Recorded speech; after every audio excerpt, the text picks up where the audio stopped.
Well, welcome to Tim Time Projects. This isn't for today. I want to take a look at a battery charger I bought for charging my outdoor cameras or maybe a cell phone or anything. It's a solar battery charger. So let's take a look at that real quick and just see if it's even putting anything out whatsoever. So what we have here is a solar charger I got.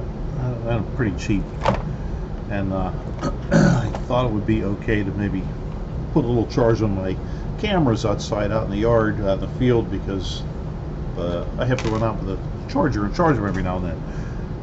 I don't know if this is putting on anything or not. I had it on one all day, and the battery still never increased any. It never decreased any, but it never increased. So they give you, this has got a Type C on the end of it, USB Type C, and then they give you, I guess what was that, the micro connector. So what I want to do here is I'm going to plug it in and see if I get anything at all. I have a little board here, those little wires, those little things sticking out. I just soldered those in.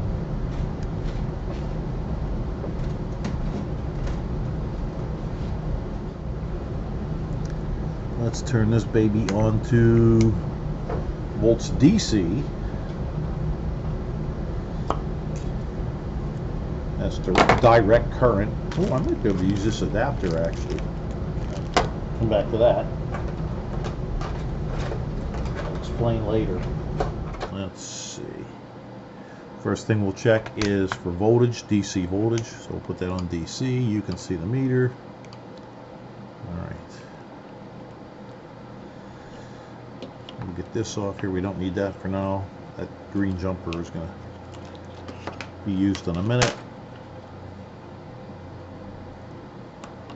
Alright, I'll put the light here. I don't want to interfere with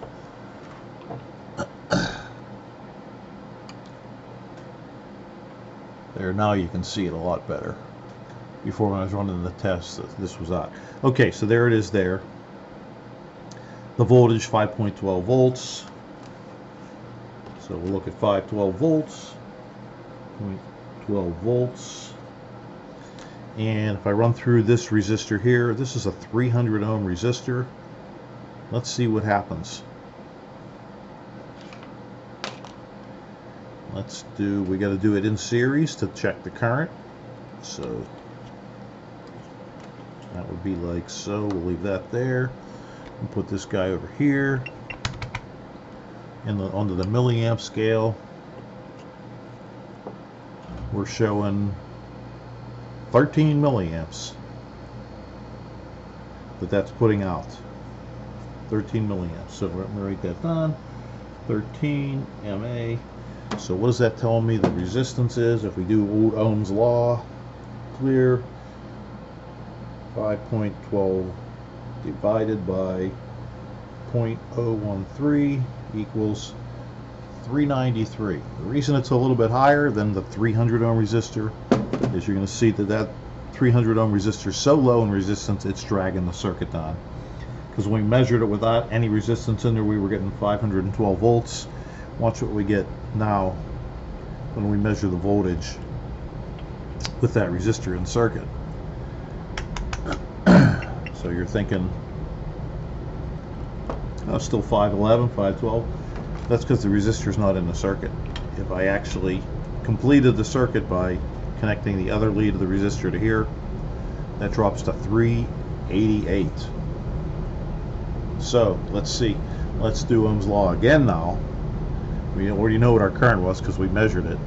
So we have we have 3.88 volts divided by, what did I say, 13 milliamps, 0.013 equals 2.98, 300 ohm resistor. So that's it. If we put a higher resistance in, let's see, what's this guy? This is an old resistor from that radio project I did. Let's just check and see what he is real quick. I think it's 85 or something K ohms. 85 K ohms. That's a little K right there. So this is 85,000 ohms. So this is considerably bigger than 300 ohms. So I'm not going to solder this one in. We'll just use these alligator clips. We're going to forget about this guy. Doesn't even exist anymore, that 300. In fact, I'll even take him out of there to avoid confusion. He's gone. So now when we put this 300 ohm in here, and we're going to complete the circuit, I'll attach the other end of this. I'm sorry, that's the 85k ohm. I'll attach the other end of this to the circuit, so now we have a complete circuit. Let's see, what is our voltage? Here's the plus side. Let's put it on volts. Here's the negative side. Our voltage 5.10, so pretty much before we were measuring 512, so 5.10. You can see that big resistor doesn't really put a load on it at all, hardly. Alright, so let's check the current now. We'll leave this guy here. This guy will just, we have to put this over on the milliamps, and we'll plug this into the milliamp guy, and we'll just break the circuit anywhere. How about in between the greens? And I'll put one green here. Actually, yeah, that'll go into here, and then the other side will go here. We've completed the circuit again. Now we're showing 0.0, well, we'll say 0.065 because it's bounce up and down. 0.065 milliamps. Let's use Ohm's law again.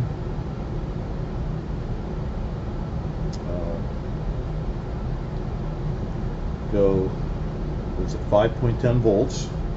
Right, I lost my calculator. There it is. Clear.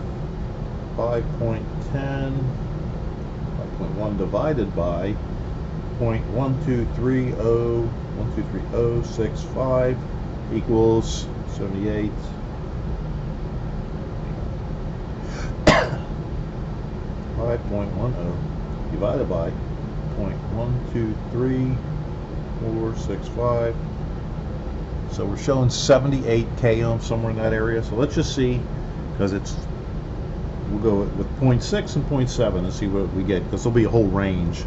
That's a pretty big resistor. So 5.10 divided by 0.12346 equals, that one's 85 exactly. I forget what we actually measured that as, but we'll measure it again when we're done. And then clear, and 5.10 divided by 0.12347 equals, that's 72.8k. So let's double check. I forget what the resistor is, but anyhow, you'll see that this resistor poses very little load on influencing that that voltage. I have no idea what kind of load the camera actually puts on it. So let's get this all out of here, and we'll just check this here like so. Put this back on ohms. Shut up, shut up, shut up, shut up. We'll put that there. So 85, about 85.2 k ohms. So Ohm's law comes through for us. That was well within the range. And again, now if I check the voltage again, just anything moving that light right now would change it. But anyhow, that's good enough. We know it has output, and we showed how when you put a little bit of a load on it, it doesn't really change that much. A big load, it still puts out, but the voltage drops down. Alright, well, thanks for watching, and now I know this thing works. How well, I don't know. Take care.